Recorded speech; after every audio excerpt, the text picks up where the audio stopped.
Bonjour, dans cette deuxième leçon sur les transferts thermiques, nous portons notre attention sur le transfert de chaleur par conduction.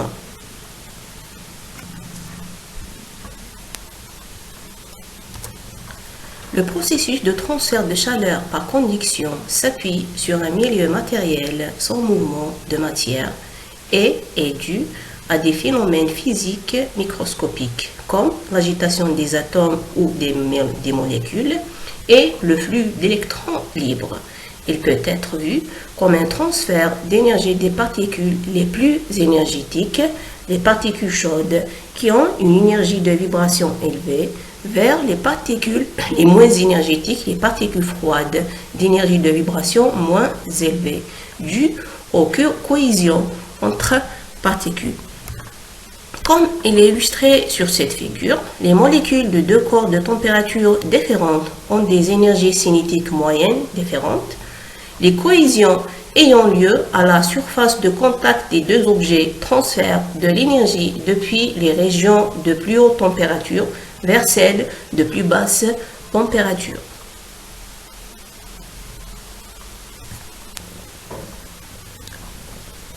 Comme vous voyez bien sur cette figure, on a un exemple de transfert de chaleur par conduction. Un barreau métallique dont l'une des extrémités est exposée à une flamme s'échauffe progressivement. La chaleur se propage de proche en proche à l'intérieur du métal. Le barreau métallique a conduit de la chaleur. Cette propriété s'appelle la conduction thermique. La théorie de la conduction repose sur l'hypothèse de Fourier.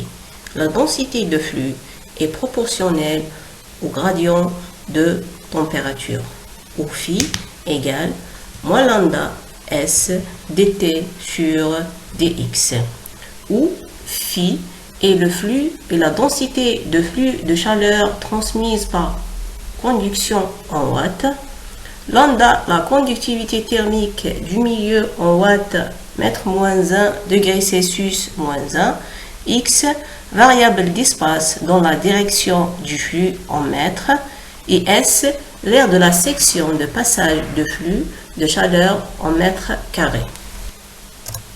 Le flux thermique caractérise la vitesse de transfert thermique Q pendant une durée de temps donnée T. L'expérience a montré que dans le cas d'une paroi plane d'épaisseur E et de conductivité thermique lambda, le flux thermique est donné par la relation suivante. Phi égale à Q sur T est égal à lambda delta T divisé par l'épaisseur E. La conductivité thermique lambda en watts mètre moins 1 degré Celsius moins 1 est une caractéristique propre à chaque matériau.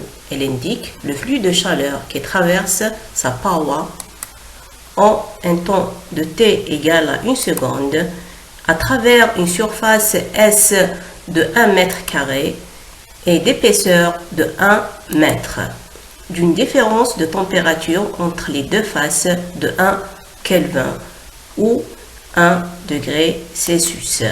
Plus la conductivité thermique d'un matériau est élevée, plus il est efficace pour conduire la chaleur. Ainsi, un matériau présentant une faible conductivité thermique aura un caractère isolant important. Ce tableau représente quelques valeurs de la conductivité thermique de certains matériaux. Ces valeurs sont prises à pression atmosphérique et à une température de 20 degrés Celsius. On remarque que l'argent, le graphène, le cuivre jusqu'au tétane ont des valeurs de conductivité thermique importantes.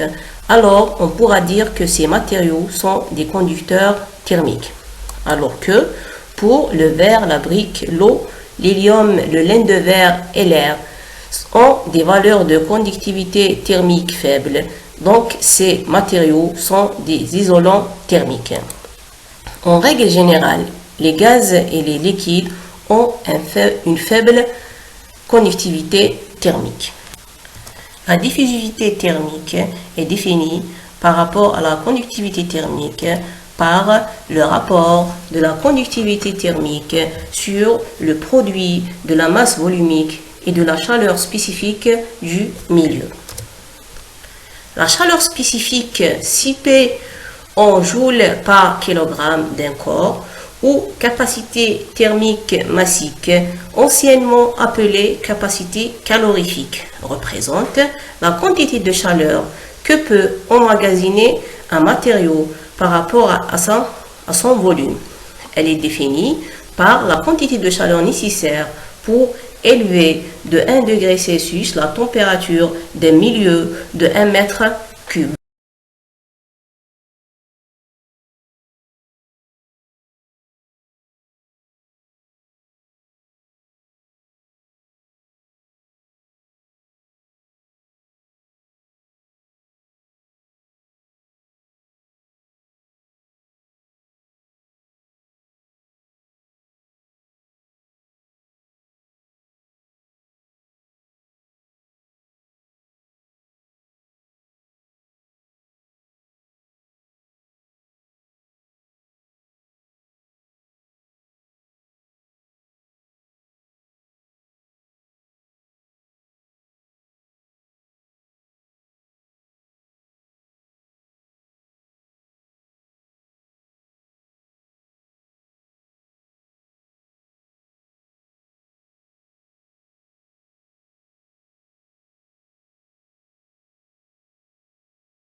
L'analogie électrique est un outil pour présenter les transferts thermiques qui ont lieu dans les matériaux par conduction, convection ou rayonnement, sous forme de courant, de tension et de composantes électriques qui facilitent les calculs.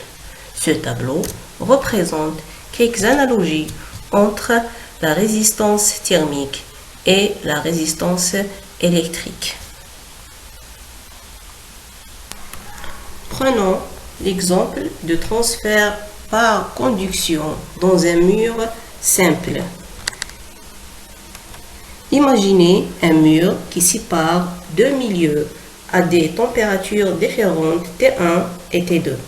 Nous sommes en régime permanent, c'est-à-dire que l'ensemble est stationnaire et la température d'un point donné ne varie plus. Le flux de chaleur qui traverse le mur du chaud vers le froid avec une intensité proportionnelle à l'écart de température. Le coefficient entre les deux paramètres est la conductivité thermique lambda divisé par l'épaisseur du mur E. L'analogie électrique consiste à dire qu'il se passe la même chose entre phi et delta T contre un courant I et une tension delta U dans une résistance électrique. le lien entre I, delta U et R est la loi d'Ohm. Dans l'analogie, la température équivaut donc à un potentiel électrique. La chaleur est comme un courant ou une intensité électrique. Delta T égale à R multiplié par phi. Et ce qu'on appelle une résistance thermique est définie par l'épaisseur de la paroi divisée par sa conductivité. Alors, on peut écrire cette loi d'Ohm dans un autre sens. Phi égale à U delta T, où U est le coefficient de transfert, c'est l'inverse d'une résistance en watts par mètre carré Kelvin.